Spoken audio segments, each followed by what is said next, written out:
Tengan todos ustedes muy buenas tardes, muchas gracias. Para nosotros es un verdadero placer estar acá. Es el primer evento del IACA que lo hacemos en español, realmente es un placer y un honor.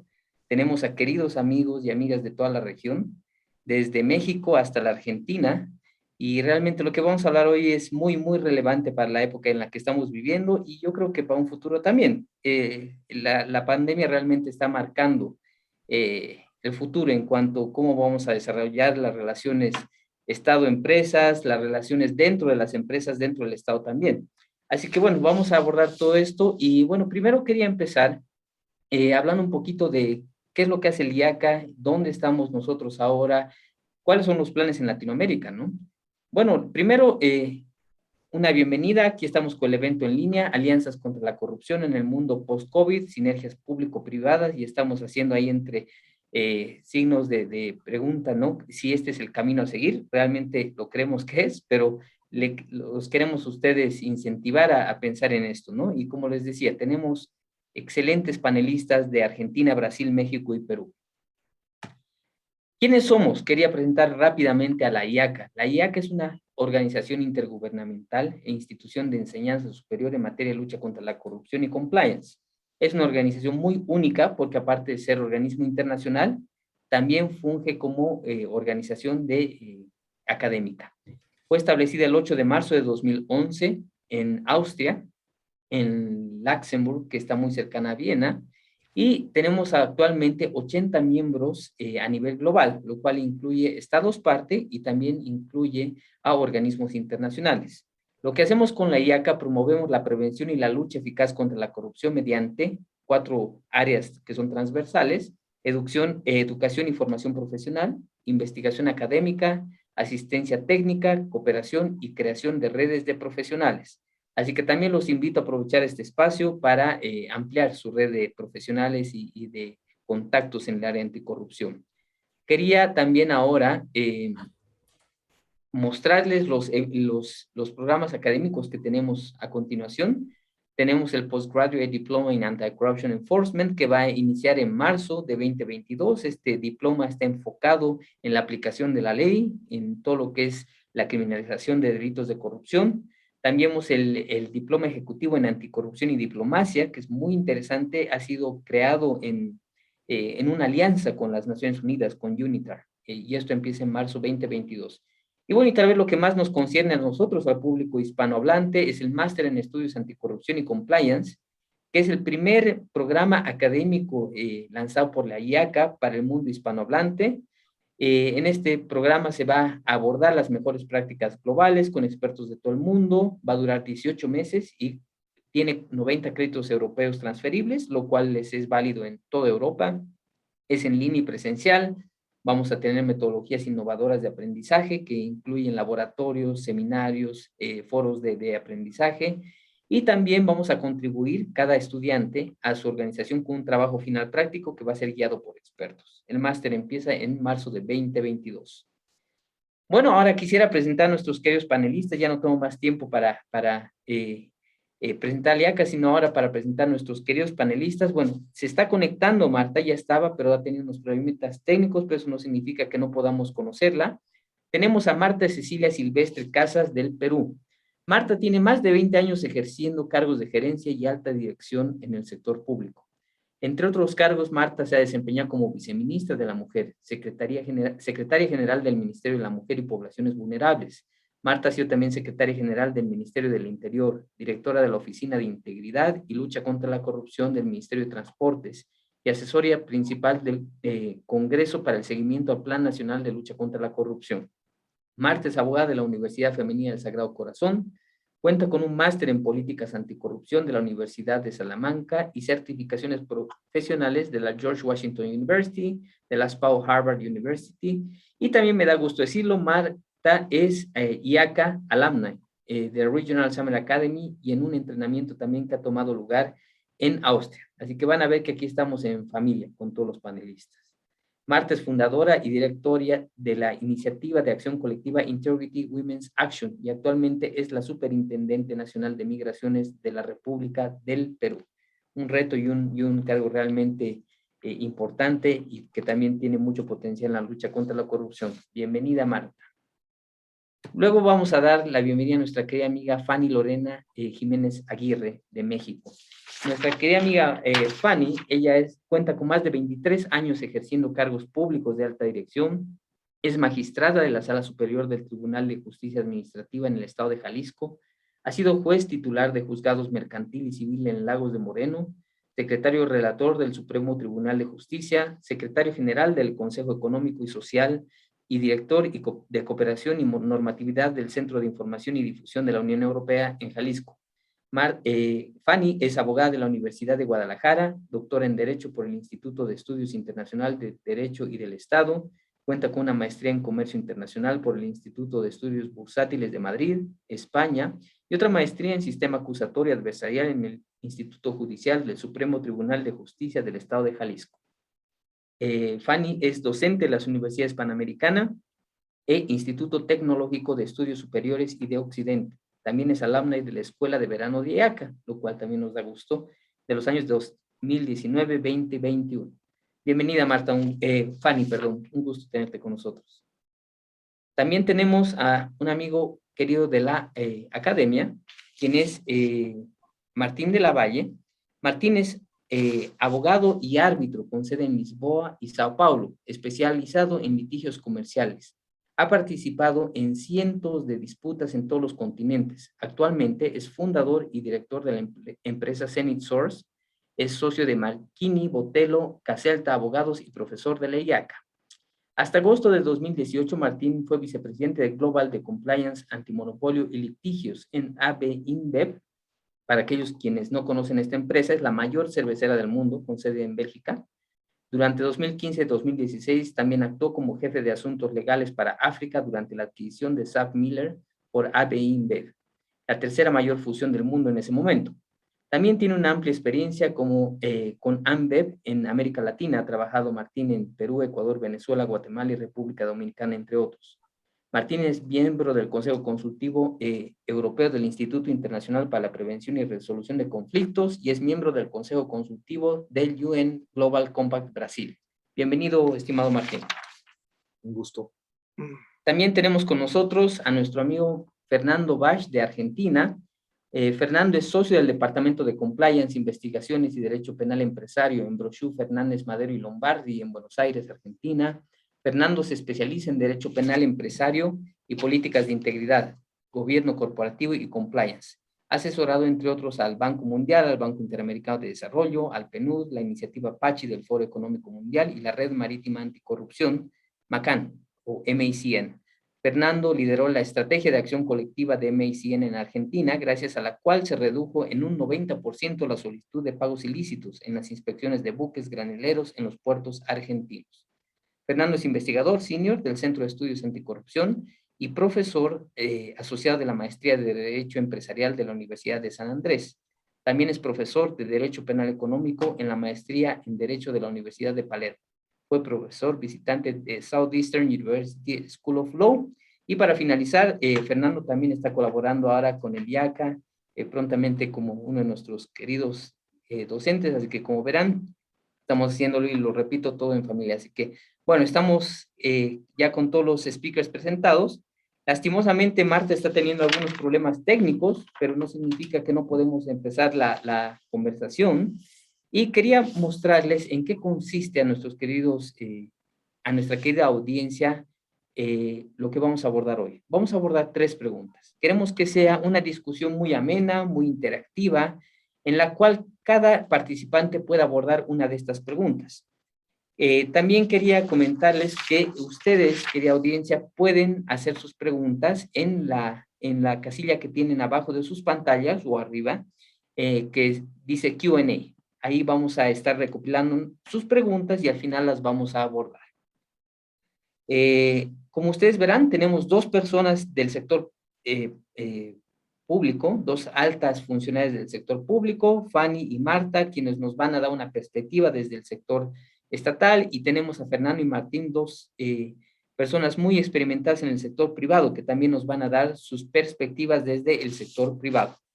Sin más, voy a dejar de compartir la pantalla. Quiero darles lugar a ustedes, estimados participantes, Y quiero empezar con el rol que tiene la colaboración público-privada en sus países, ¿no? Como ustedes saben, estamos viviendo una época realmente compleja y ha habido una ola de reformas normativas en toda Latinoamérica. Hemos visto que la responsabilidad de personas jurídicas ha sido ya algo que se ha estado implementando en muchos países, lo sabemos que ha sido en Argentina, en Brasil, en México tenemos también mecanismos al respecto, en el Perú, en Colombia, y bueno, pues esos son incentivos jurídicos, ¿no es cierto? Y también ha habido incentivos para la generación de programas de compliance en empresas, incentivos para cooperar, como la delación premiada, tenemos casos muy interesantes en Brasil. Pero estos son incentivos legales, pero también queremos abordar incentivos que vayan más al ámbito de la confianza o la necesidad de aliarse, ¿no? Entonces, ¿qué hay de una colaboración pública privada? Por ejemplo, a través de certificaciones, beneficios impositivos y una serie de mecanismos. Quisiera empezar con esto y pedirle, por favor, a Fanny que nos pueda dar sus comentarios. ¿Cómo se está haciendo en México? ¿Cuáles son las experiencias en México al respecto, Fanny? Claro, primero muchas gracias por la invitación, Martina, Yaca. Me siento, bueno, es mi casa, Yaca, ya, después de tres procesos.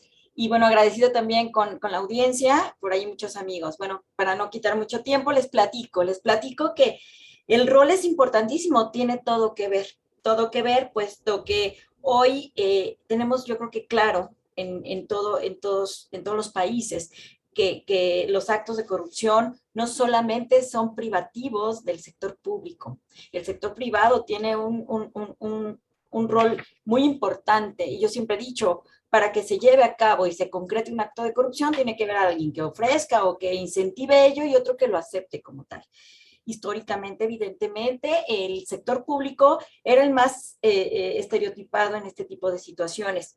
A partir de un proceso muy interesante en México, en el que le da vida al Sistema Nacional Anticorrupción, por ahí del 2015, cuando el entonces presidente de la República, Felipe Calderón Hinojosa, inicia con un proceso muy interesante, motivado evidentemente por un tema de impulso por la comunidad internacional y evidentemente por temas de inversión extranjera que obligaban o sometían a que nuestro país, México, iniciara con un proceso de normalización ya estandarizada, en la que ya no solamente a nivel nacional, sino que los estados también entráramos a un sistema en el que hubiese ya un catálogo de normatividad y sobre todo de elementos e instrumentos que nos permitieran realizar nuestras actividades como servidores públicos de una forma más transparente y de una forma más organizada como tal.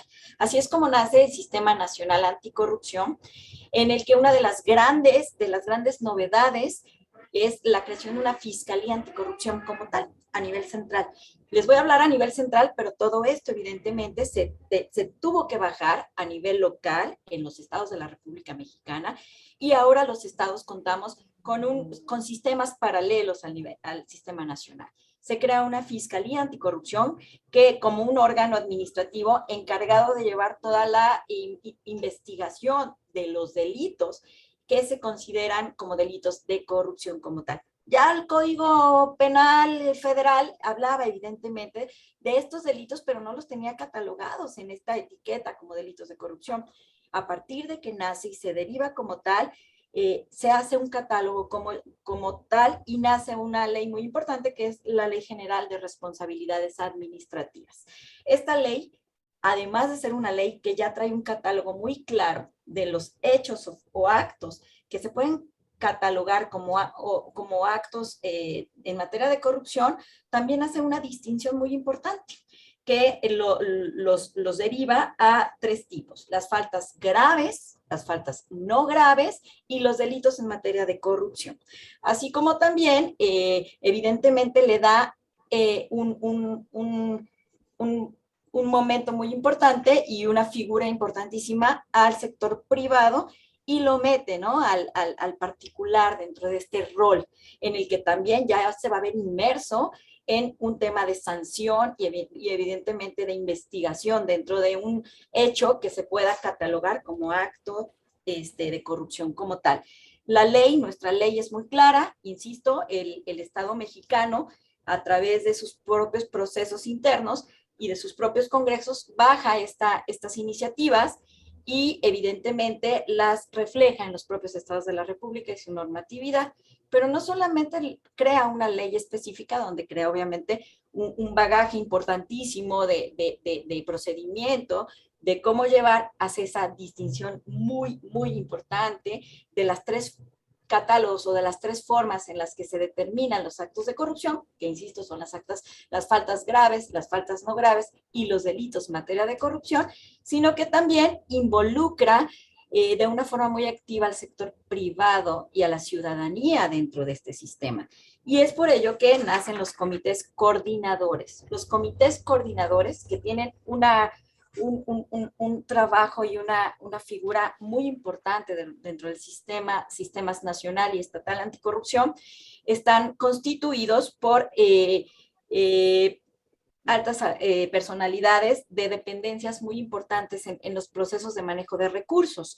Por ejemplo, está representado, por el titular de la Auditoría Superior, en el caso de nuestro estado, del estado de Jalisco, el titular evidentemente de las fiscalías o de las fiscalías anticorrupción como tal, los titulares de las contralorías, que son los que se encargan de la persecución de llevar los procesos internos dentro del Ejecutivo como tal, un representante del Consejo de la Judicatura estatal, en el caso de nivel nacional federal. ¿Por qué? Porque es donde culminan también en un acto jurisdiccional las sanciones que se llevan por delitos de los denominados como delitos en materia de corrupción como tal. Y el presidente de los institutos de transparencia, que era muy importante porque también quedaba muy claro en aquellos debates que se dieron tan interesantes que la discrecionalidad generaba esa apertura a que se realizaran acciones que no pudieran ser evidentemente muy visibles, pero sobre todo que no se pudieran perseguir como tal y sancionar, lo que dejaba un sentido de impunidad dentro de la imagen como gobierno general y sobre todo ante el ciudadano, la impunidad de no tener una respuesta real como tal. Entonces, para tratar de quitar ello, bueno, pues está el tema de transparencia como parte del propio sistema y el presidente, evidentemente, de los tribunales de justicia administrativa. Este es bien importante porque los tribunales de justicia administrativa tienen un rol o les otorgan un rol fundamental. Hasta hoy, la mayoría de los tribunales han obtenido ya una autonomía casi plena, en algunos estados todavía no, todavía hay una resistencia por ahí a darla. Creo que lo que tiene que ser lo legal es que tengamos autonomía. ¿Por qué? Porque somos el órgano jurisdiccional de llevar a cabo el procedimiento y evidentemente imponer las sanciones en faltas administrativas graves. La distinción de cuál es una falta administrativa no grave. Una grave. Te pido 30 segundos más para la pregunta. Ay, sí, perdón. Rapidísimo. La da la propia ley. Entonces el rol es muy importante. ¿Por qué? Porque evidentemente al momento de crear estos instrumentos, pues se involucra total y absolutamente al sector privado y el sector público como tal. Hoy estamos metidos en un solo paquete en el que somos no solamente observados, sino que somos con posibilidades de ser supervisados y además sancionados en actos que tienen que ver obviamente con movimiento de recursos como tal. Ya en la siguiente pregunta les platicaré un poquito de cómo algunos estados están inclusive ya implementando algunas medidas. ¿Para qué? Para lograr que esa vinculación que ya la ley nos da se lleve de una forma mucho más organizada, pero sobre todo en un tema preventivo. Muchas gracias. Gracias, Fanny. Marta, por fin te vemos. ¿Nos quieres dar tu perspectiva ahora de qué es lo que está pasando en el Perú en cuanto a la colaboración público-privada contra la corrupción? Te escuchamos, Marta. ¿Cómo están? Buenas tardes. Bueno, al fin pude entrar. Muchas gracias. Aquí estás, justo para el momento. Muy contenta y muy honrada por esta primera invitación, aplaudiendo la iniciativa, además de IACA, como dice Fanny, ya nuestra casa, de iniciar estas rondas de reflexión en nuestro querido idioma español, que va a ser mucho más fácil de repente la interacción en Latinoamérica, donde sufrimos tantos casos de corrupción como en el mundo, pero con sus propias particularidades. Muy interesante la primera pregunta sobre cuál es el rol que tiene la colaboración público-privada en la lucha contra la corrupción, en particular en mi país. Tengo que comenzar diciendo que frente a la pandemia hemos desarrollado un aspecto de colaboración inigualable históricamente, ¿no? La COVID ha generado una crisis económica y financiera en empresas del sector privado, sin duda alguna, alrededor del mundo, y por tanto ellos han jugado un rol fundamental para combatir estas consecuencias devastadoras que han sido y vienen siendo terribles alrededor del mundo, ¿no? Definitivamente el Estado fue desbordado. Con ello, su débil capacidad para brindar servicios de calidad se vio más mellado que antes, y los más golpeados fueron los más pobres, como siempre. Un dato interesante acá es que según el informe de Perspectivas Económicas Mundiales del Banco Mundial del año pasado, la crisis que tenemos se trataría de la peor recesión que hay desde la Segunda Guerra Mundial, y la primera vez que desde 1870 se da una disminución tan abrupta en el producto per cápita de tantas economías. En Perú particularmente les puedo contar 3 casos en particular de colaboración público-privada que podemos destacar frente a la pandemia. Un caso interesante fue el del Banco de Crédito, que es un banco líder acá en Perú, que lideró un proyecto denominado Yo Me Sumo. ¿Qué pasó? Acá el Estado peruano decidió entregar bonos económicos a las personas más pobres, y el banco se unió a esta campaña junto al Ministerio de Desarrollo e Inclusión Social y al Ministerio de Economía. Y no solo se unió a la campaña de entregar los bonos, con lo cual acortaba algunas brechas que se abrían para el aprovechamiento indebido de personas que ofrecían bonos a cambio de algún beneficio indebido, sino que también puso parte de dinero importante, el banco, y llamó a otros bancos a unirse a la campaña. Otra campaña interesante fue la de Ayuda al que Ayuda, de una empresa denominada Alicor, que tiene productos de alimentos, de higiene y de limpieza. Esta iniciativa comenzó con una donación de aproximadamente $4 millones en productos a personas en situación de vulnerabilidad, y también a quienes cuidaban de la salud, ¿no? Toda la gente que estaba en primera línea. También se unió una campaña de educación junto con el Ministerio de Salud y Educación para el correcto lavado de manos, y también permitió adaptar herramientas de distribución dinámica de la compañía para la toma de muestras priorizadas, ¿no? Las pruebas rápidas y las pruebas que se hacían para detectar el COVID. Y se activó una red de solidaridad entre colaboradores que se sumaron a esta campaña del Banco de Crédito. Y un tercer caso de colaboración público-privada que les puedo mencionar es el de la empresa Bacus, que es una empresa líder del mercado cervecero en el Perú, que fue muy linda. ¿Por qué? Porque en la época de pandemia se restringieron todas las actividades sociales, y la venta y el producto de licores que tenía esta empresa obviamente se vio mellado. Sin embargo, esta empresa se acercó a la Policía Nacional del Perú a donar agua, ¿no? Pero se dio cuenta de que esto no bastaba, y entonces se acercó al Ministerio del Interior para saber en qué más podía colaborar, y se dio con la gran sorpresa de que la Policía Nacional estaba siendo sumamente golpeada. Perdimos centenares de policías por la pandemia, y entonces se encargó de construir una unidad hospitalaria para atender a la policía. Esto, sin duda alguna, al gobierno le hubiera costado el doble o el triple de esfuerzo el construir un centro de atención. Y lo importante de repente destacar también de esta colaboración son las campañas de comunicación que acercaban la transparencia y rendición de cuentas, las cosas que se hacían al ciudadano.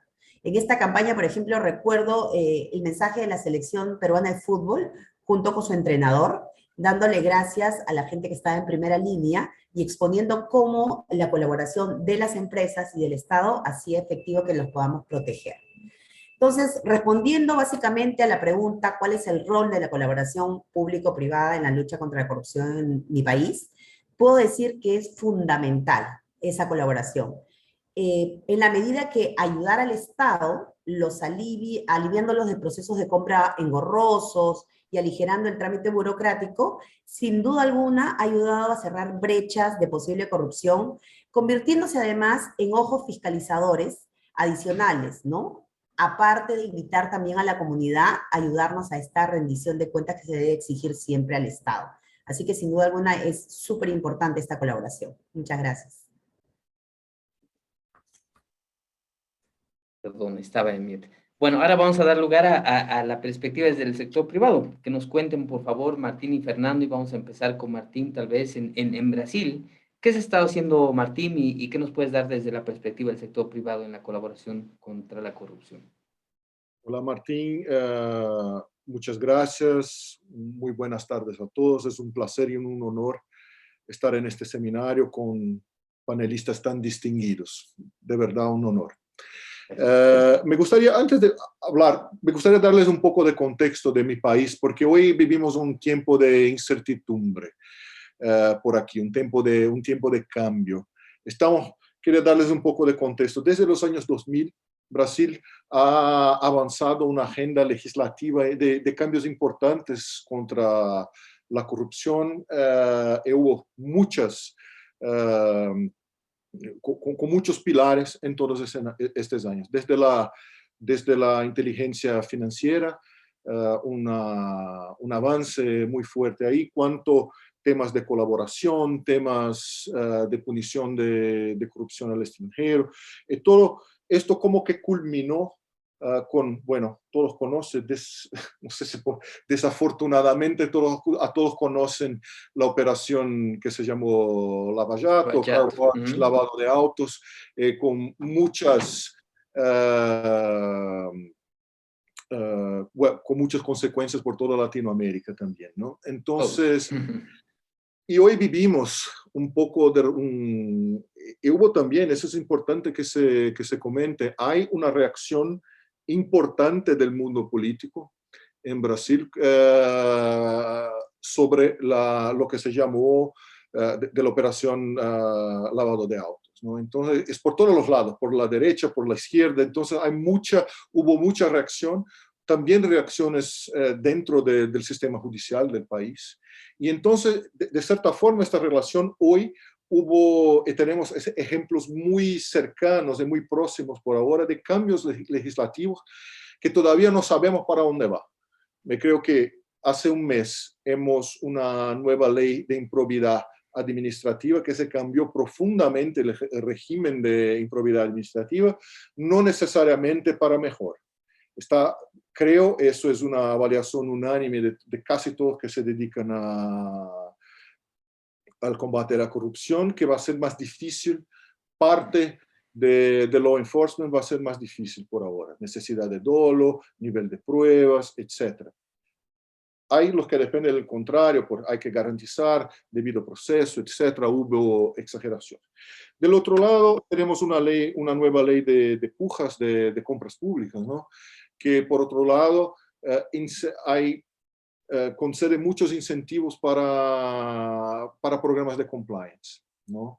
Y además que los demanda arriba de un determinado nivel de compras públicas. Entonces, bueno, hay un poco, no sabemos ainda cuál es el panorama, hay un panorama un poco de incertidumbre, lo que nos parecía muy claro que estábamos para un lado, ahora estamos en un momento de pausa y de recomposición de ciertas fuerzas en la sociedad. Pero solo eso que es un poco de contexto, y vamos a profundizar eso cuando hablamos más del tema de COVID. Pero hay sistemas importantes y hay cambios legislativos también que crean incentivos fuertes de cooperación entre sectores públicos y privados. La Contraloría General de la Unión, la CGU, tiene ya hace mucho tiempo un sistema muy maduro de certificación y de evaluación de programas de compliance. El Consejo Nacional de la Magistratura ha lanzado una iniciativa el año pasado también que tiene componentes del sector privado para trabajo de combate a corrupción también en el sistema judicial, en temas de decisiones, temas de juzgados, ¿no? Son iniciativas muy importantes que están siguiendo. hubo una innovación que todavía sigue no utilizada, pero hubo un cambio legislativo importante en Brasil en 2019, que son, bueno, son las colaboraciones, recompensas para colaboraciones premiadas, porque hay el sistema de colaboraciones premiadas, son como el plea bargain, pero son como siempre necesitas estar involucrado, es siempre el criminal que es el colaborador. Ahora no. Ahora hay un sistema distinto, separado, para que cualquier ciudadano pueda ser el denunciante, y hay recompensas para eso. ¿Okay? Sigue más escrito como menos práctica, pero eso me parece algo que tiene un potencial de cambio casi que revolucionario en la sociedad, sobre todo si podemos hacerlo junto con un sistema de protecciones a los denunciantes, y no solo de recompensas. La gente no está ahí por la plata, pero la gente necesita se sentir protegida, ¿no? Se sentir que las van a defender cuando necesario. Y esto, junto con los temas, con las organizaciones llamamos aquí olvidorías, ¿no? Que son como cargos como de ombudsman, de ombudsperson, el equivalente, que se pueden hacerlo de una forma, hay que mejorar la parte legal, la moldura legal para eso, pero son avances importantes que estamos mostrando. Entonces tenemos resultados mixtos, no sabemos ainda, creo que la dirección decisiva ainda las fuerzas de la sociedad ainda están la discutiendo y viendo cuáles son los próximos pasos a seguir en el país. Pero y bueno, Martín, y te voy a pedir que amplíes un poco en la última pregunta, porque me gusta mucho lo que estás diciendo, los nuevos incentivos que están implementando, ¿no? Y aquí en sí, Sudamérica se está viendo mucho el modelo brasileño. sí, bueno, y podemos hablarlo más seguro, pero hay siempre ya el descuento, los descuentos en multas, ¿no? Para compliance efectivo. Eso, yo soy un gran abogado de esta posición y lo hago hace ya casi 10 años. Y eso yo siempre decía, cuando estamos hablando, sobre todo con los que hacen compliance, los que se dedican a la conformidad del sector privado, y los que se dedican a la transparencia y la conformidad en el sector público, para todo lo que es el futuro, nuestro alineamiento está al 100%. Los dos queremos lo mismo. Es una cuestión de hacer un balance, el equilibrio de dónde lleguemos. Ok, si estoy me defendiendo, si estoy haciendo la defensa, bueno, ahí no es casi un juego de suma cero, ¿no? Ahí yo pierdo, gano, mis pruebas son buenas, nuestras pruebas no son buenas, pero para el futuro, como amoldar el comportamiento para el futuro, estamos alineados al 100%. Gracias, Martín. Ahora, bueno, Fernando, compártenos tu experiencia en la Argentina. Para aquellos que, bueno, quería presentarles a Fernando, él ha sido uno de los grandes promotores de la reforma normativa en Argentina para que se implemente una serie de incentivos legales para el sector empresarial, especialmente la responsabilidad de personas jurídicas. Pero, Fernando, cuéntanos, a ver, ¿qué rol tiene la colaboración público-privada en la Argentina contra la corrupción? Muchas gracias, Martín, por la invitación. Antes que nada, un verdadero placer, un privilegio compartir con los colegas y las colegas esta primera conversación de IACA en español para la región. Mira, yo diría que la tradición de cooperación público-privada en Argentina, en lo que hace específicamente al combate a la corrupción, ha sido muy escasa históricamente, digamos. Siempre primó la desconfianza entre el sector público y el sector privado, con relación a cómo combatir la corrupción. En las últimas décadas sí ha habido un avance de los controles y de la participación, pero yo diría no tanto del sector privado, sino de la sociedad civil organizada, digamos, de las organizaciones no gubernamentales que han avanzado en distintos mecanismos, digamos, de control y de rendición de cuentas, incluso de participación, como los pactos de integridad, o la posibilidad de actuar como querellantes o particulares damnificados, digamos, en el marco de casos penales, que es algo que han logrado a través de jurisprudencia que creó precedentes, digamos, que no estaba previsto legalmente. Y como tú dices, el mayor estímulo que el sector privado, las empresas concretamente, se dediquen a prevenir en primer lugar y a investigar y a combatir la corrupción en segundo y tercer lugar, lo producen, digamos, ciertas reformas legales. Siguiendo lo que comentaba Martín respecto de Brasil, en Argentina se han sancionado distintas reformas legales en los últimos años, y yo diría la principal reforma legal es la Ley de Responsabilidad Penal Empresaria, que es la que, siguiendo el modelo de la FCPA norteamericana y digamos, el enfoque de la OCDE en esta materia, provee incentivos para que las empresas, las personas jurídicas, no solo las empresas, sino toda persona jurídica, prevenga en primer lugar la corrupción a través de sus programas de integridad o programas de compliance, y en caso de que detecten, digamos, alguna instancia de corrupción, cooperen activamente con el Estado en la propia investigación, ¿no?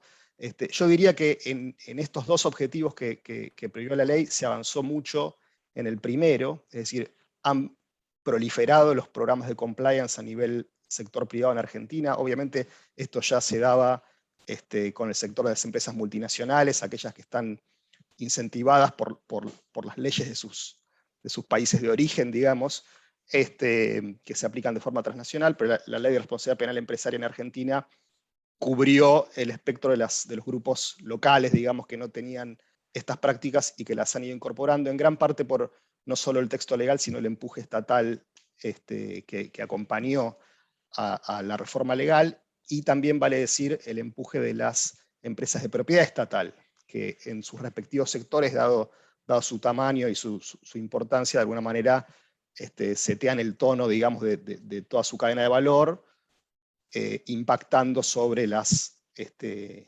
empresas locales, incluso las pequeñas y medianas empresas que son socios de negocios de las empresas estatales. Sin embargo, no ha habido avances en lo que hace a law enforcement, en particular de esta ley. Digamos, sí ha habido avances anticorrupción, apoyados en gran parte también por una ley de delación premiada que tenemos en Argentina, a la que se denominó ley del arrepentido, con muchos casos de corrupción rimbombantes, apoyados en declaraciones de personas imputadas, pero no ha habido aplicación hasta ahora, y yo no tengo conocimiento de ningún caso en el cual se esté negociando algún acuerdo entre fiscales y alguna empresa en el marco de una investigación por responsabilidad penal de una empresa por un hecho de corrupción. Así que yo diría que ese es un punto pendiente que en la medida en que avance, es lógico que lleve un tiempo. En todos los países en los cuales estas leyes se han sancionado ha llevado varios años hasta tener el primer caso. Yo diría en Argentina estamos esperando ese primer caso para tener mayores estímulos a este tipo de cooperación. Y si me dejas, Martín, yo creo que hay espacio para cooperación público-privada más allá de estas previsiones legales, y tengo un caso que en un minuto voy a resumir que sirve de ejemplo como espacio de mejora. Digamos, tú lo has mencionado en mi presentación, que te agradezco mucho, Martín, en el inicio del webinar. Yo tengo el privilegio de continuar trabajando en Argentina para la Red Marítima Anticorrupción, MACN por sus siglas en inglés. Es una red de más de 200 empresas actualmente en el sector marítimo, ¿sí? Son empresas de shipping, digamos, de buques y agencias marítimas y de servicios marítimos. Yo empecé a trabajar con ellos en el año 2014, y en ese entonces esta red tenía y sigue teniendo un sistema de reportes anónimos de hechos de corrupción en todo el mundo. Digamos, a donde van los buques que son miembros de la red, si tienen algún incidente de corrupción, lo reportan en un sistema de denuncia anónimo, digamos, que sirve a los efectos de juntar información sobre dónde están los hotspots, digamos, los puertos más riesgosos en todo el mundo. Bueno, Argentina rankeaba número 1 en el mundo en un ranking en específico que era el de sobornos en cash de gran cantidad, digamos.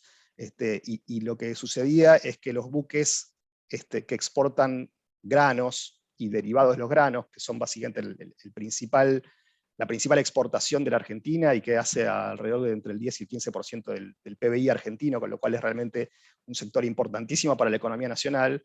Esos buques tienen que pasar una inspección que es obligatoria en todos los casos en los cuales el buque está a punto de cargar grano para exportar. Bueno, esas inspecciones eran públicas, y había un esquema de corrupción estructural, digamos, que afectaba seriamente a la industria.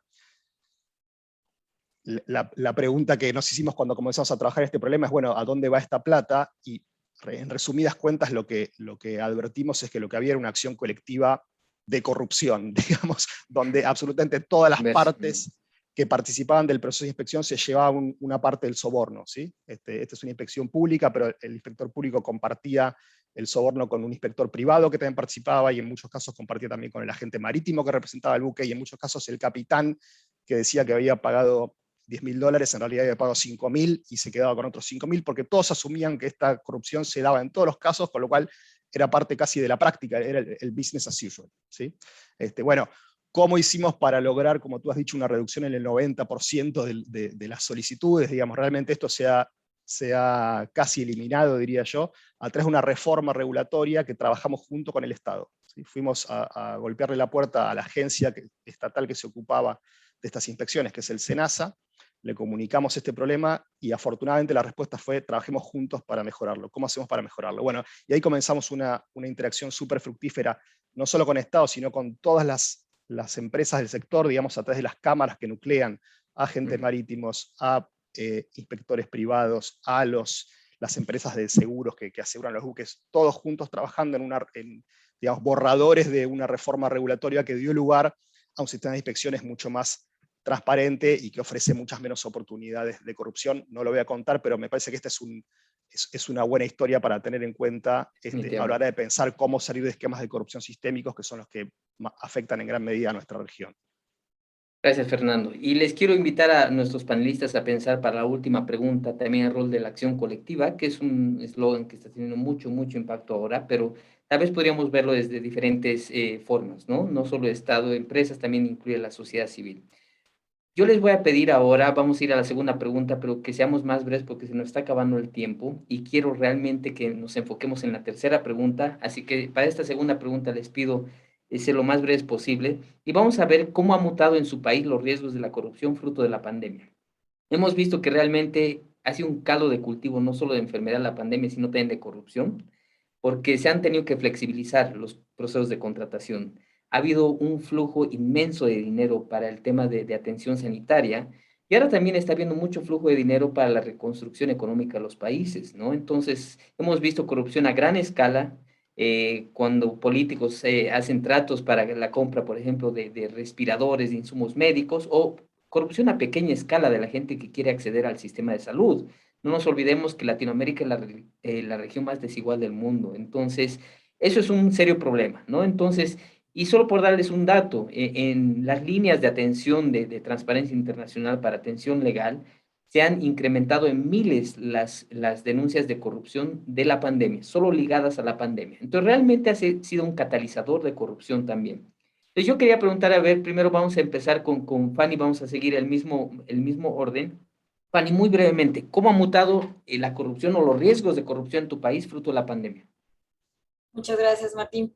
Bueno, pues sin lugar a dudas, yo creo que todo el mundo nos enfrentamos a un nuevo escenario en el que no teníamos visto qué hacer ante una situación que nos limitaba y de hecho nos guardaba, ¿no? En nuestros sitios para protegernos. Como ya les platiqué un poquito en el contexto de cómo jurídicamente hemos avanzado, pues ahora les voy a platicar cómo es que ha mutado y en ese contexto jurídico se han dado algunas situaciones. La discrecionalidad sobre todo. Tú lo acabas de decir, Martín, al ser asuntos de emergencia, contingencia, en el que se tenían que comprar insumos de forma inmediata, entonces se brincaban los procesos de adquisiciones ya establecidos, en donde, sin lugar a dudas, el sector privado o el privado tenía tiene un rol muy importante de acuerdo a la ley. Bueno, pues hoy se establecieron bajo lineamientos internos de las instituciones medidas o formas en las que se podían hacer las contrataciones de forma fast track, muy rápidas para poder tener los insumos. Eso genera mucha incertidumbre y mucha discrecionalidad. Lo que hizo nuestro país es, de acuerdo a mi opinión, centralizó para que las grandes decisiones se tomaran a nivel central y entonces solo se bajaran los insumos como tal, pero también a nivel central se generaron grandes cuestionamientos y grandes situaciones con escándalos. Por ahí hubo un escándalo de la compra de respiradores, efectivamente, aquí en México, en el que incluso nos llevó a un déficit muy importante en el que ya no había ni siquiera en las instituciones médicas como tal, las tenías que adquirir de forma privada, pero tampoco las había y eso costó vidas. ¿Qué pasó? Que los procesos y los procedimientos que normalmente se llevaban estandarizados en ley, no se llevaron más, no se llevaron más. Se hicieron bajo esquemas establecidos en controles que las propias instancias generales crearon y compraban a discrecionalidad directamente, lo que dejó una opacidad absoluta y no sabemos realmente cómo se compró. Y eso a gran escala, pero también a mediana y baja escala. ¿Por qué? Porque a nosotros como tribunal los asuntos, digo, hasta ahorita no han llegado todavía hasta sala superior, somos el órgano de apelación, pero claro que han llegado temas de compra de medicamentos, insumos y demás, y no se ha logrado establecer todavía porque hubo demasiada discrecionalidad como tal. Yo creo que este va a ser realmente el gran reto de ir descubriendo cómo mutó y cómo se dio. También creo que hubo mucho freno, porque las grandes instituciones o las grandes empresas que vendían estos insumos, ellos sí contaban con programas de cumplimiento, con compliance sobre todo, que limitaban mucho la forma en la que se tenían que hacer esas transacciones, y eso creo que frena en gran medida que se llevara todavía a lo mejor mayor discrecionalidad y obviamente un estilo muy latino de compraventa que se pueda dar, que digo, eso es sabido, y entonces eso es lo que creo que pudo frenar un poquito a nivel micro, digamos, a nivel municipios, a nivel estados como tal de la República. Ahí se limitó mucho a lo que la propia federación enviaba, porque por ejemplo las vacunas nosotros no pudimos adquirirlas como estados como tal. Hasta el final hubo ahí algunas donaciones y algunas adquisiciones, pero después de unos grandes meses, en los que solo la federación podía realizar ello. En el tema de discrecionalidad, insisto, eso yo creo que genera esa apertura para que mute los actos de corrupción y obviamente se generen nuevas estrategias del cómo. Parte a lo mejor de la primera 30 pregunta. segundos, por favor. Sí, claro, pero que nos lleva a esta segunda pregunta. Se creó también un comité de participación ciudadana, que es un órgano observador, y eso es bien importante, porque ese órgano observador tiene esa facultad de poder meterlos o poner los puntos sobre las IES sobre todo lo que se está dando. Aquí en Jalisco se han metido mucho en el tema de nombramientos para altos funcionarios, pero también de repente se meten en compras, en adquisiciones importantes que se generan en el Estado. ¿Por qué? Porque finalmente es recurso público. Yo creo que la mutación, lo que vino a hacer, o ese gran cambio, es a que se generaran nuevos sistemas de cómo sí y evidentemente empezar a implementar el cómo no. Y eso me va a llevar a la tercera respuesta que la daré después, que son la implementación de estrategias para evitar esa discrecionalidad. Muchísimas gracias, Marta. Gracias, Fanny. Marta, tu respuesta, por favor, breve. Gracias. Ay, qué interesante lo que comentan los colegas, y la verdad que hablar de la mutación de la corrupción en nuestros países lamentablemente no es algo positivo, al contrario. Recuerdo mucho las palabras del secretario general de Naciones Unidas, que lo dijo a principios de la pandemia, que calificó a la corrupción como criminal e inmoral, representando la máxima traición a la confianza pública en tiempos de pandemia. Sin duda alguna, la respuesta que tuvimos que dar al virus creó nuevas oportunidades para que malas personas y personas corruptas explotaran la supervisión débil y la falta de transparencia que tenemos en los estados. Estábamos en un momento de crisis, como lo ha comentado mi colega mexicana, en que teníamos que comprar desesperadamente. Y si ya en momentos normales teníamos unas brechas enormes que cubrir al hacer las compras públicas, imagínense en tiempos de pandemia. Hemos tenido que actuar apresuradamente sin poder comprobar incluso a veces la idoneidad de los proveedores o sin determinar los precios justos. Y esto me permite hacer un comentario en particular. Ahora hay funcionarios que están enfrentando juicios o procesos porque compraron mascarillas a 10 veces más el precio de lo que cuesta ahora. ¿Cómo explicar que en el momento más álgido de la pandemia era absolutamente a veces impostergable e innecesario que tomaran esas decisiones? Es muy compleja la situación ahora para ellos. Comerciantes sin escrúpulos negociaban productos deficientes, respiradores defectuosos, pruebas mal fabricadas, medicamentos falsificados, se volvió la matanza sobre la muerte. Por eso es doblemente inmoral la corrupción durante el tiempo de pandemia. Entonces, los gobiernos tenemos que adoptar medidas drásticas para poner fin o para cerrar el paso de estos flujos financieros ilícitos, de estos incluso paraísos fiscales que comenzaron a incrementarse, producto de las millonarias compras que se hacían a raíz de la pandemia. Necesitamos también, cómo no, fomentar la rendición de cuentas, transparente, ordenada, en un marco de integridad. Y los empresarios también tienen que asumir su responsabilidad. La implementación de los sistemas de compliance deviene mucho más importante en medio de esta pandemia. Nosotros en Perú también contamos con una ley que regula la responsabilidad administrativa de las personas jurídicas por el delito de cohecho activo transnacional. Lo interesante de esta ley que nosotros tenemos es que exime a las empresas de responsabilidad que hayan implementado un modelo de prevención con anterioridad a la comisión del delito. Esto es un incentivo positivo. Pues no hay tamaño de empresa que lo pueda implementar. Yo siempre le digo a la gente que me pregunta, no importa cuánto tienes, cuánto sabes para implementarlo, importa más la decisión de implementar medidas efectivas de prevención para cerrarle el paso a la corrupción. También es importante que concienticemos aún más a nuestros gobiernos y a la empresa privada para el uso conjunto de tecnologías que nos permitan transparentar mejor las adquisiciones. Suelo decirle a veces a los alumnos que prefiero implementar tecnología porque es más difícil sobornar a una máquina, a un sistema, que a una persona. Aunque finalmente detrás de las máquinas y de los sistemas estamos las personas. Y la corrupción es un acto de decisión, no es un acto emocional. Uno decide ser corrupto o cometer actos de corrupción. Y no existen países corruptos, no existen entidades corruptas, existen personas corruptas.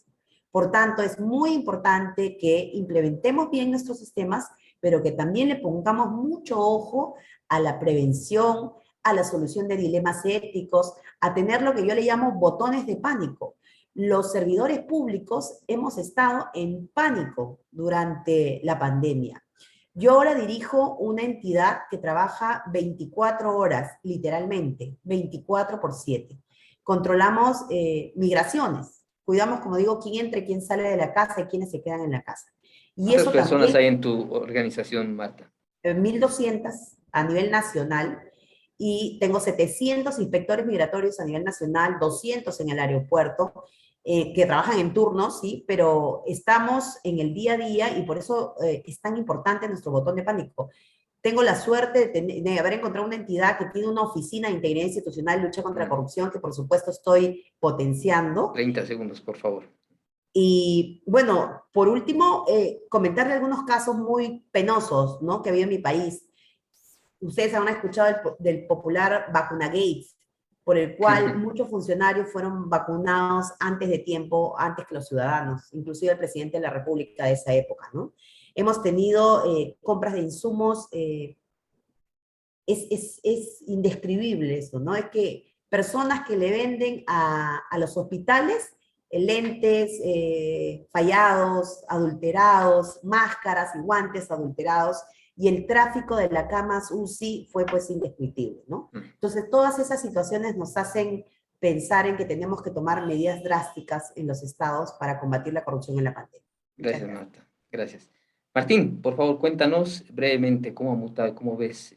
Hemos escuchado muchos casos en Brasil también. Estás tu micrófono. Sí, muy brevemente. Bueno, el sector de la salud, sobre todo la salud pública, siempre fue un sector de corrupción históricamente, siempre, hace mucho tiempo, siempre hubo mucha corrupción por una razón muy sencilla.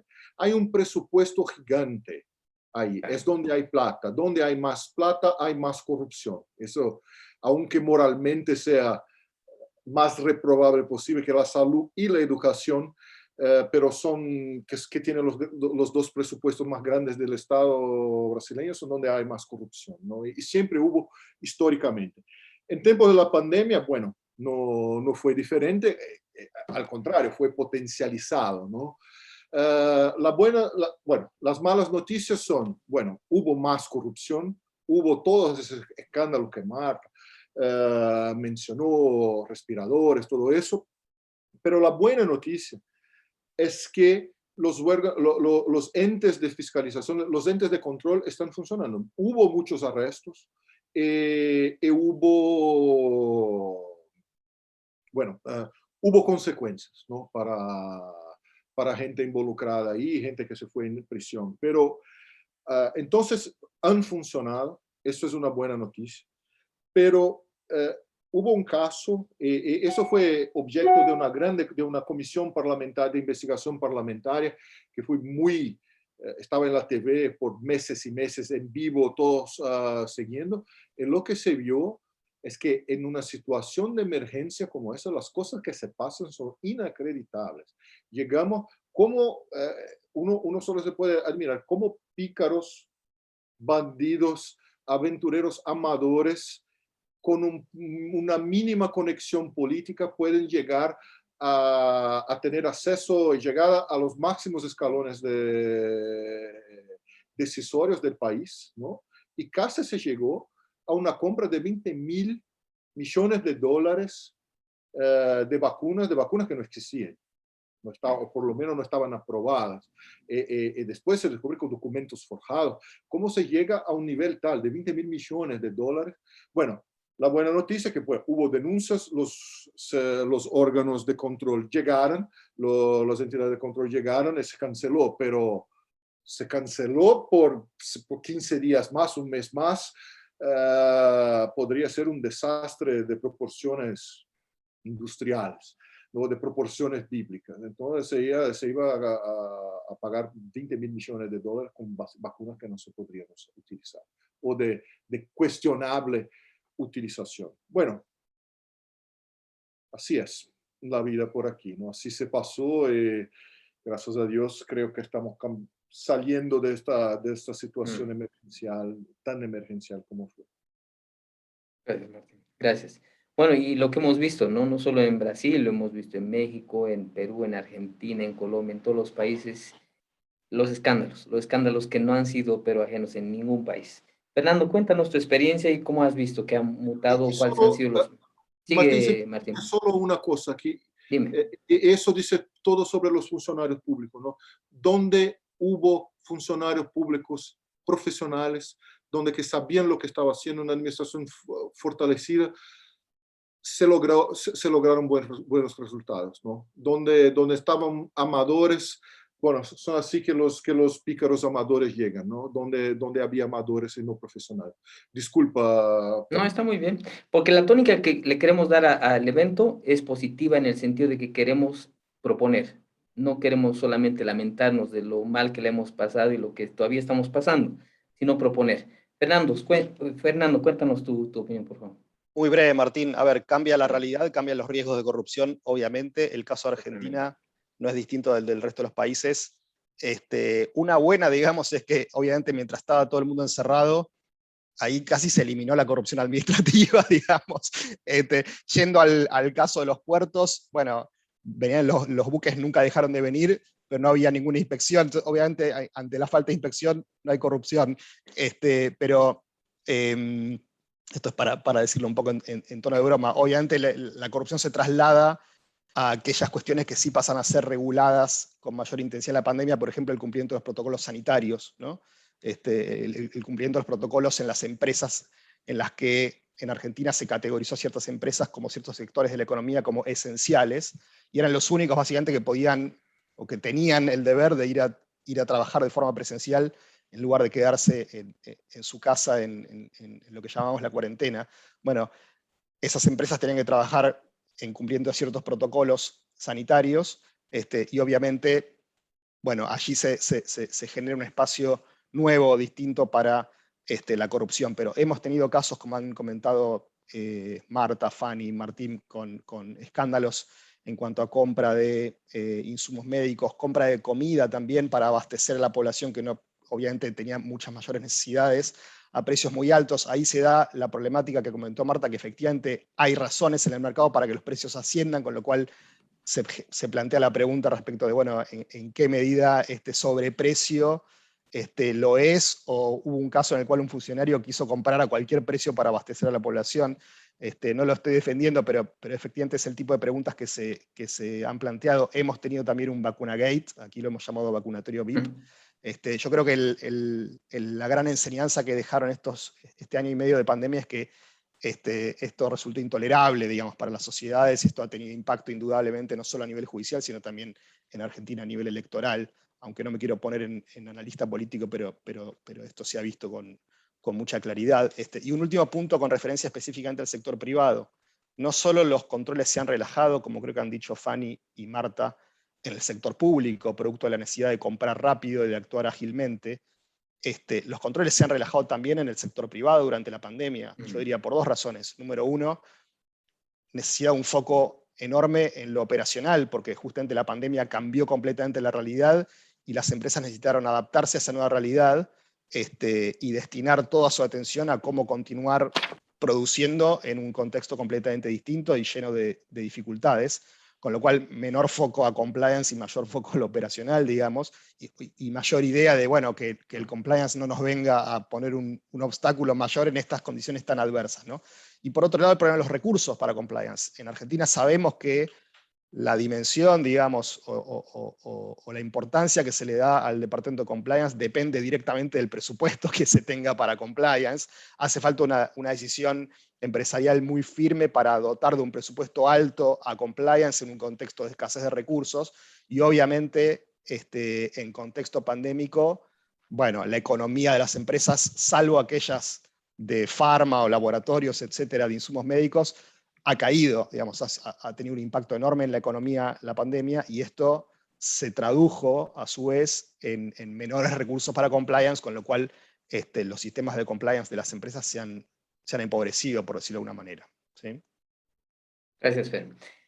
Miren, me parece que todos estamos en la misma tónica, todos hemos sido en nuestros países víctimas de la corrupción que se ha exacerbado y ha mutado.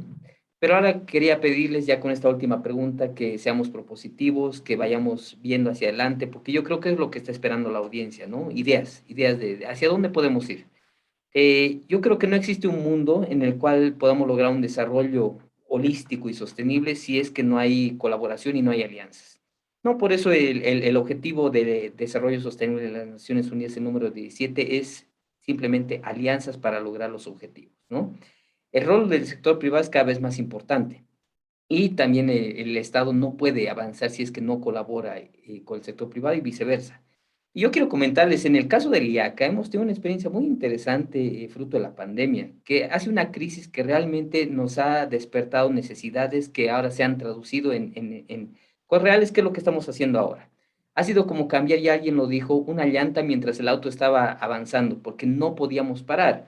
Entonces ahí, bueno, tengo que mencionar a mis amigos Kuzrava, Petra, todos ellos que dijeron, vamos a hacer un catálogo en línea, vamos a transformar toda la educación en línea, porque bueno, pues fue para nosotros muy triste no poder recibir a los estudiantes en nuestra sede, ¿no?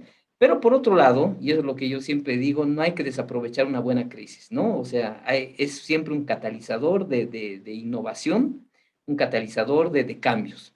Entonces, bueno, con esta introducción quería pedirles por favor la visión a futuro. Con esta es la última pregunta. Igual les pido que seamos breves para dar también lugar a la audiencia si quieren hacer alguna pregunta.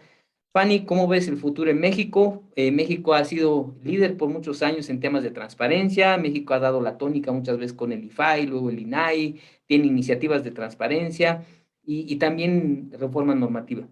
¿Tú cómo lo ves? ¿Cuáles son las oportunidades que tenemos ahora, Fanny, a futuro? Pues yo creo que todas, Martín, porque al final del camino, justamente producto de todo lo vivido, producto de una situación a la que nadie nos esperábamos enfrentar, se generaron esas oportunidades, esos nichos de oportunidad. La intervención o el hecho de que la ciudadanía, la sociedad civil ya intervenga en esos procesos, señale y sea muy clara en las cosas que se están haciendo mal, abrir todas las decisiones gubernamentales a la opinión pública, crear esas cajas de cristal, como lo dice el INAI, ¿no? Que dice, esas cajas de cristal donde todo lo que se haga sea visible para todos. La creación de observatorios ciudadanos y estos comités, ya que ya legalmente tienen una estructura y que inclusive tienen hasta presupuesto, que yo por ahí también fue un gran tema acá en Jalisco, pero bueno, que también ponen o sea, observan las cosas que se están dando. Es la gran oportunidad de tomar el toro por los cuernos, como decimos los mexicanos, y entonces empezar a trabajar en programas, en sistemas debida diligencia, cumplimiento, en crear todos esos estándares importantes, incentivados, por supuesto, por las mismas instituciones. Yo les platico que la Secretaría de la Función Pública inició con un gran proyecto, que fue el Padrón de Integridad Empresarial. Por ahí está detenido por algunas cuestiones técnicas, pero ese padrón abría la posibilidad a que las empresas que lograran esta certificación, previo a cumplir un montón de requisitos, por ejemplo, tener los códigos de éticas, los canales de denuncia, los manuales de organización, los perfiles de puesto, que los escuchamos y decimos, eso es lógico y es evidente, no, muchas empresas no los tienen, pero que también empiezan a generar esa cultura. También la obligación a empezar con esa cultura de cumplimiento, iniciar con los procesos de certificación en las ISOs, la 37001, la 37301, donde ya las empresas empiezan a interesarse, a participar y empiezan a tener un plus. Algunos estados de la República, como Quintana Roo, que son punta de lanza por ahí, siguiendo unos ejemplos importantes de España, sobre todo, modificó y reformó sus leyes. Y hoy inclusive para cuestiones en las que te ves inmersas en temas de corrupción a nivel penal o administrativo, si tú cuentas con estas medidas, si tú cuentas con estos instrumentos legales, con estas certificaciones o cuentas con los sistemas de debida diligencia, de debido cumplimiento, son atenuantes. Y además también eso logra identificar en dónde está el punto de corrupción específica, porque las grandes corporaciones luego no logran identificarlo y ese es el primer problema al que se enfrentan.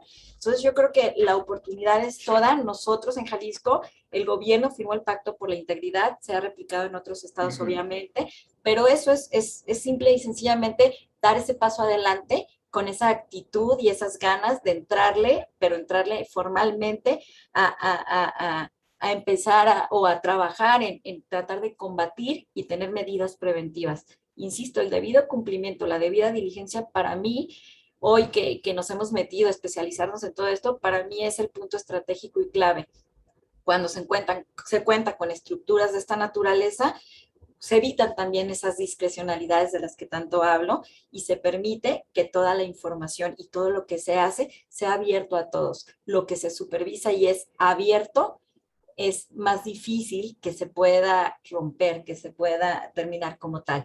Muchísimas gracias. Yo creo que el momento es de oportunidad, sin duda. Gracias. Gracias, Fanny, gracias. Y para nuestra audiencia, comentarles que México ha sido un caso interesante durante la pandemia. El tema de centralización de compra de insumos médicos, tal vez es algo que se va a analizar en unos meses o años para ver cuál ha sido realmente el efecto. Muchos dicen que ha sido algo positivo, ¿no? Y como dice Fanny, viendo temas de atenuantes, de debido cumplimiento, diligencia, esperemos a ver cuál va a ser después la evaluación. Gracias, Fanny.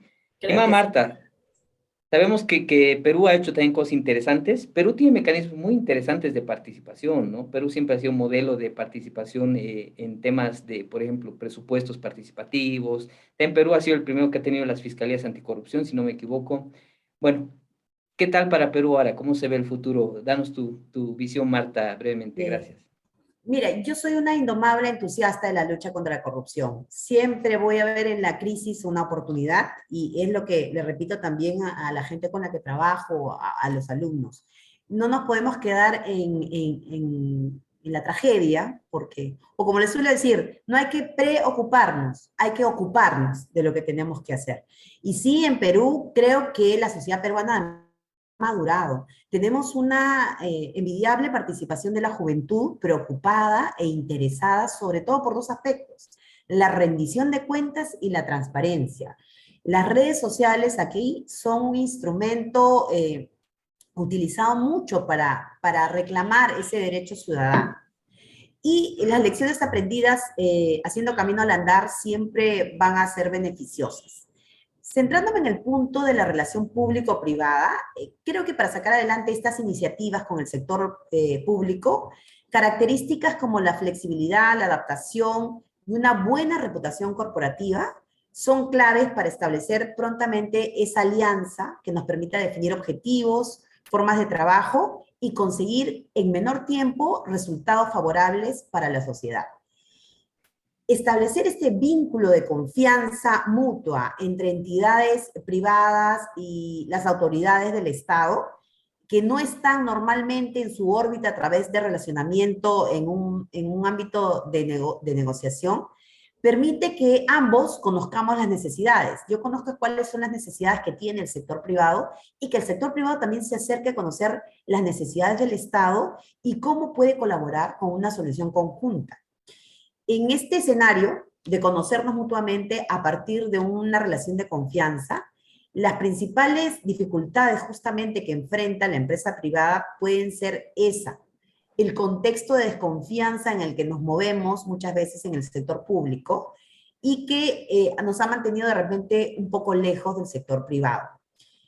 Para poner un ejemplo gráfico, muchas veces, no creo que solo sea en mi país, deben ser en muchos países, coordinar una primera reunión con una autoridad puede durar el doble de lo que va a durar iniciar las acciones ejecutivas cuando ya estemos de acuerdo.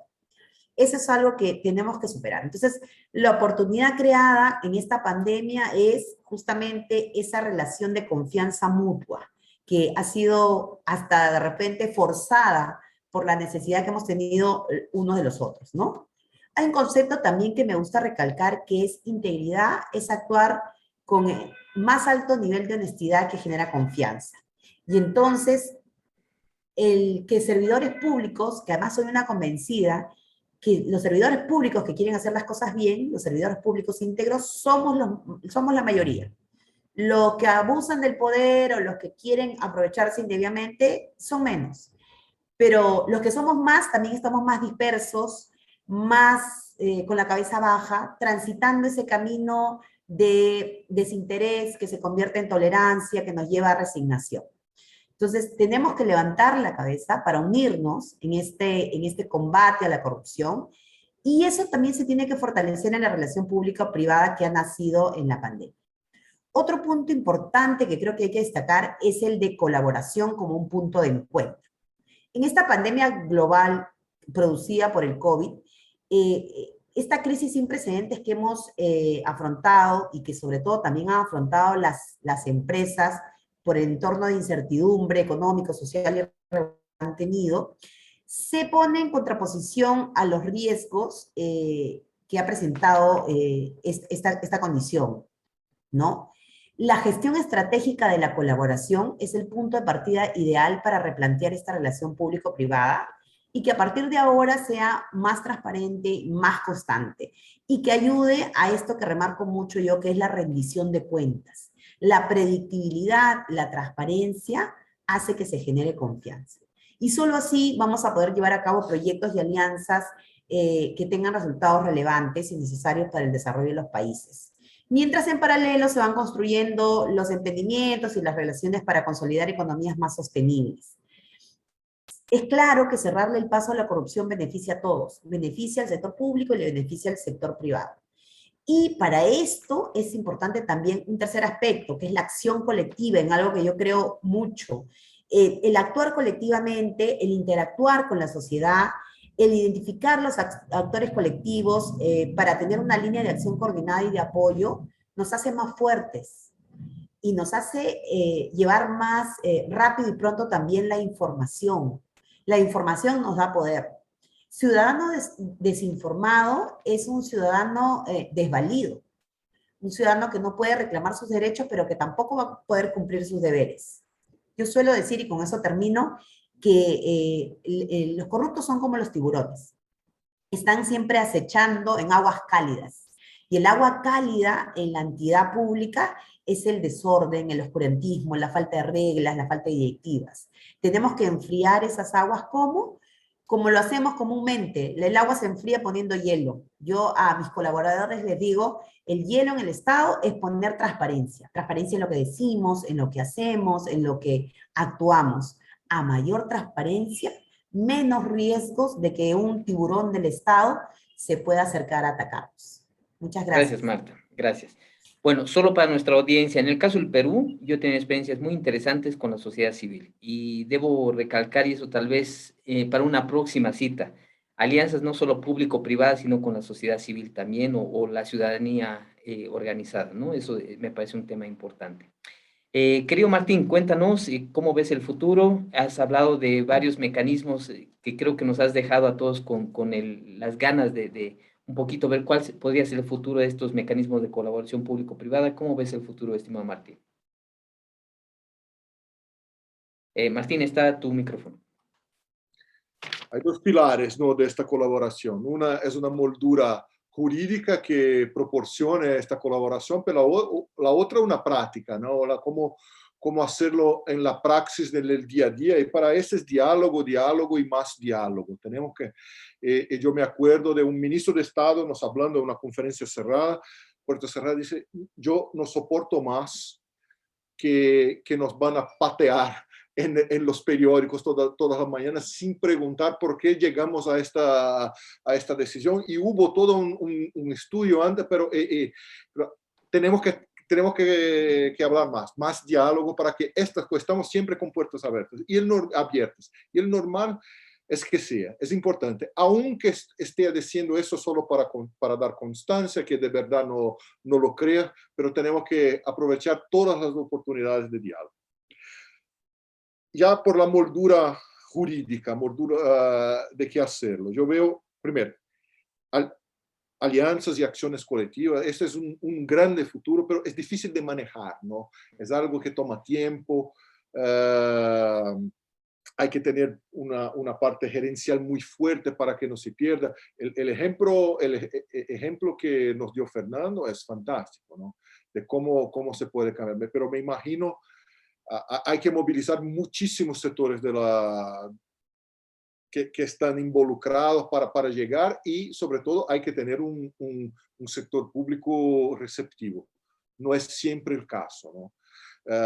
Pero es un caso como case study, es fantástico, ¿no? Entonces eso, pero creo que los sectores que cuando se sienten impotentes contra amenazas de corrupción, están cada vez más a ir con sus acciones colectivas. Vamos a lanzar, hay documentos importantes saliendo en Brasil ahora de recomendaciones, de métricas, de todo eso. Vamos a tener cosas, buenas bases muy temprano, o por lo menos de buenas prácticas, ¿no? Segundo, incentivos al compliance. Yo no me canso de decirle, esto es muy importante para el sector privado. No, nosotros de compliance competimos por atención, competimos por presupuesto como un otro sector empresarial cualquiera, ¿no? Entonces, lo que nos ayuda muchísimo, nos apoya muchísimo, es tener el case, ¿no? Es decir, hay un retorno, aquí se nos pone plata, aquí nosotros podemos ahorrar, aquí nos dejamos un gano de reputación muy grande, hay siempre que nos pueden incentivarnos, que tenemos algo demostrable para los que deciden sobre los presupuestos. Eso es muy importante para el sector privado. Y hay muchos descuentos y multas, por ejemplo, certificaciones, hay muchas formas de hacerlo que ya están utilizadas con mucho suceso. Entonces creo que con mucho éxito. Yo creo que ese es un camino que viene para el futuro, y ahora veo que las nuevas reformas legislativas nos están haciendo obligatorio, ¿no? Que tengan compliance. Eso nos ayuda, pero es importante siempre, eso digo para el sector público aquí presente, que sea un compliance efectivo, que no sea un compliance de papel, porque yo creo que el compliance de papel es el enemigo más grande del compliance de que mismo la corrupción, ¿no? Porque es hacer algo que al fin del día nos crea una erosión de credibilidad que al fin estamos peor que estábamos en el inicio, ¿no? Que se hace algo solo para tick the box, para dar constancia, pero que no existe de verdad, no tiene ningún efecto práctico. Dos, las estatales. Yo veo eso, he visto muchas veces en Petrobras, por ejemplo. Petrobras es un grande contractante, ¿no? Me imagino que los otros países tienen entidades similares en otros sectores, pero yo veo hoy, aquí en Brasil, que lo que hizo Petrobras, que tiene hoy, después de todo lo que se pasó, un sistema muy rígido de compliance, y que exigen que su cadena de suministro lo tenga también, es un vector de compliance en la sociedad. Entonces, eso es algo que está muy cerca al alcance y le cuesta poco al sector público para hacerlo, ¿no? Como de otra parte, las grandes empresas privadas también lo hacen, ¿no? Hay otros, puedo citar unas 5 o 6 que conozco aquí bien en Brasil, y que lo hacen lo mismo en su cadena de suministro, sea con due diligence, con debida diligencia, sea con otras prácticas que les obligan. Eso tiene mucha fuerza, porque los hace de forma privada, una presión que por la gente que tiene un interés económico de contratar va a hacerlo, ¿no? Ese es el punto óptimo de presión, digamos, podemos decirlo, para incentivar compliance en la cadena de suministro. Tema de denunciantes, que salga solo de ambiente de delaciones premiadas, de plea bargains, y que pueda ir a otros denunciantes que no son criminosos, que no son partícipes de los delitos, ¿no? Hay que protegerlos, hay que incentivarlos, ¿no? Y cuando digo incentivarlos, digo mismo parte como una recompensa monetaria, como hay en el sistema de los Estados Unidos. ¿Por qué? Porque es muy eficaz. Es muy difícil para alguien hacer una denuncia. Está exponiendo mismo a riesgo de vida, ¿no?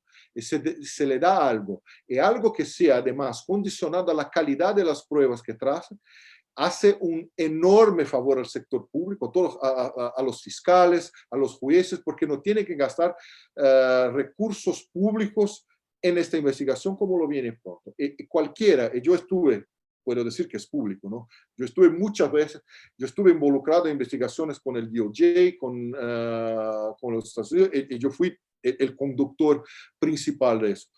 Mucho de lo que hace de las investigaciones son los propios investigados que los hacen, ¿no? Que llegan allí. Eso es fantástico desde un punto de vista de la administración pública, porque no tiene que emplear tantos recursos para hacerlo cuando lo puedes exigir de las entidades privadas que están bajo investigación, ¿no? Entonces si hay incentivos para que las pruebas vengan, eso quiere decir menos recurso público, ¿no? Y recurso público no solo de plata, pero de gente sobre todo, ¿no? Todos los fiscales de todos los países que conozco están hasta la cabeza de trabajo, ¿no? Entonces hay que incentivar ahí esta eficiencia también, ¿no? Con protocolos rígidos, respetando los derechos de defensa, que no sea un chantaje, algo así, pero eso es un camino a irse. Y yo veo como en este mismo punto, utilizar más monitoreos también, yo creo que eso puede incentivar la eficiencia del sector privado, ¿no? Eso yo diría, y siempre todo online, compras online, todo siempre máxima transparencia para que la gente pueda ver, ¿no? Eso es una herramienta muy potente, muy potente. Entonces, yo veo cómo es el camino para el futuro. Parte ya llegó, parte está para venir, pero ahí estas son las grandes direcciones que veo, con mucho optimismo. Como Gracias. Marta, soy un entusiasmado optimista. Entonces, que las cosas van a caminar por la buena dirección, ¿no? Gracias, Martín. Fernando, te escuchamos, por favor. Martín, mis colegas no me han dejado nada novedoso por decir. No. Sí. 2 ideas nomás para reforzar efectivamente la generación de confianza. entre el sector público y el sector privado, si se quiere trabajar de manera sinérgica, es esencial y hay que construirla. Entonces la pregunta es cómo construirla. A ver, en mi experiencia, a partir del trabajo con la Red Marítima Anticorrupción, pero también con otros clientes con problemas, digamos, de corrupción, hay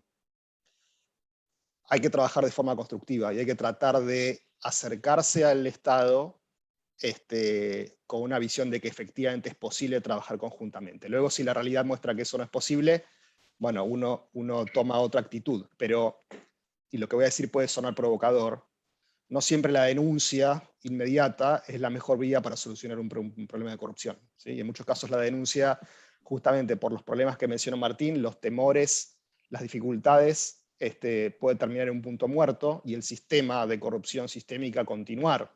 Y es lo que suele pasar, ¿sí? Entonces, en el caso en concreto que les comenté, un punto importante fue clarificar, miren, queremos mejorar el sistema, no tenemos voluntad de perseguir en particular a nadie, obviamente si no hay manera de solucionarlo lo haremos, pero queremos solucionar un problema que nos alcanza a todos y del cual todos somos parte, ¿sí? Y yo creo que ahí también hay otra enseñanza. Tratar de no trabajar estos temas desde un púlpito moral, digamos, o señalando con el dedo a los demás, porque en general cuando hay un problema de corrupción sistémica es porque las distintas partes forman parte de ese problema. Entonces la pregunta es cómo hacemos para salir todos de este problema en el cual estamos todos metidos, ¿no? Y desde ya eso implica un reconocimiento. Y desde ya que obviamente hay un problema moral en la corrupción, pero las realidades regulatorias y operacionales pueden hacer más difícil a las personas cumplir con sus principios morales. Y justamente la cuestión está en que una regulación no debería exigir a las personas ser héroes para cumplir con el deber moral. Al contrario, deberían facilitar el cumplimiento de los principios morales sin llenar de obstáculos y sin llenar sobre todo de incentivos a los intercambios corruptos. Y en general, en la enorme mayoría de los problemas de corrupción sistémica que tenemos en Argentina, lo que hay detrás es una regulación plagada de incentivos para la corrupción y es posible trabajar en cómo modificar esos incentivos para que sea más fácil actuar sin corrupción, sin necesidad de ser un héroe, ¿sí? Yo creo que ahí hay un punto importante. Y el segundo punto que mencionó Martín en el final de su presentación, que me pareció excelente, es, bueno, la pandemia nos trajo la digitalización. Digamos, hemos avanzado, no sé, 15 años en 1 y medio, en términos de comercio electrónico, trámites electrónicos, digamos, cuestiones que antes se llevaban adelante a través de ventanillas y en interacciones personales, a través de medios tecnológicos. Y creo que lo señaló Marta con anterioridad, bueno, es difícil corromper a un sistema, digamos. Y yo creo que esto de por sí, necesariamente, casi sin preguntárnoslo, produce un avance impresionante. Y así como hoy en día está la discusión respecto de, bueno, que no haya una vuelta atrás en cuanto a la presencialidad en ciertos ámbitos del trabajo, que se pueda continuar trabajando de manera remota cuando resulte eficiente, etc. También creo que hay un tema de no vuelta atrás en la digitalización de los trámites, en la digitalización de las licitaciones públicas, pensando en grandes contrataciones del Estado, ¿sí?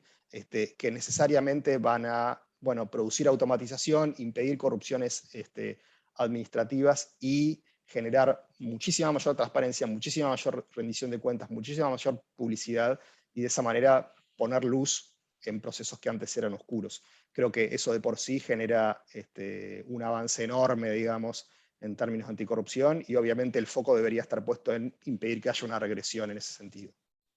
Muchísimas gracias, Martín. Gracias, Fer. Bueno, queridos colegas, ha sido realmente un placer. Miren, creo que lo han abordado todo de forma tan clara que la audiencia no ha puesto preguntas en la casilla de Q&A. Así que bueno, igual ya el tiempo nos ha pisado, así que les quiero agradecer una vez más. Creo que ha sido una charla muy interesante porque hemos visto que todos hemos sido víctimas de la pandemia en nuestros países, toda la ciudadanía, y no solo ciudadanía, también empresas, Estado también. Pero hemos visto que hay un camino a seguir y hay oportunidades, ¿no? Entre cosas que todos los aquí presentes han dicho, han hablado de incentivos legales, han hablado también de automatización, han hablado de participación de la sociedad civil, Han hablado de tantas cosas que conjuncionadas pueden realmente hacer un cambio y lo estamos viviendo, ¿no? Me ha encantado que esto no sea un foro para simplemente lamentarnos de lo triste que ha sido la pandemia, sino también para mirar adelante, de que, como dices, Fernando, en un año hemos tenido que avanzar 15 años, y eso lo hemos vivido también en todo lo que es la educación en línea y en otros sectores. Estoy seguro que cada uno de ustedes lo ha vivido, ¿no? Entonces yo creo que eso es también una oportunidad que nos da la pandemia para repensar la lucha contra la corrupción. Nuevamente, queridos colegas, les agradezco mucho por su tiempo, gracias por su predisposición, gracias a la amable audiencia que se ha quedado hasta ahora. También estamos grabando este evento y lo vamos a poner en nuestros canales de YouTube para que otros también puedan visitarlo. Un saludo fraterno a todos los participantes, Fanny, Marta, Martina, Fernando, a México, a Perú, a Brasil, a Argentina, a Ecuador, bella gente que hasta desde Europa nos está siguiendo. Un abrazo fraterno. Gracias, cuídense y ha sido un placer estar con ustedes. Muchas gracias, Martín. Un abrazo a Muchísimas todos. gracias. Muchísimas gracias, un abrazo a todos. Abrazo, muchas gracias por la invitación. Gracias a todos. Gracias, Martín. Gracias a todos.